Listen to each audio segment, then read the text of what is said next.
welcome to Draw with Bee. Today we are drawing Kitty Fairy from Gabby's Dollhouse. I'm super excited to share this with you today. You'll need your drawing materials, you'll need some erasers, you'll need some colouring in items, whether they're pencils or markers or whatever you have at home.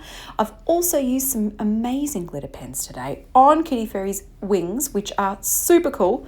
Pause the video if you need some more time and have fun.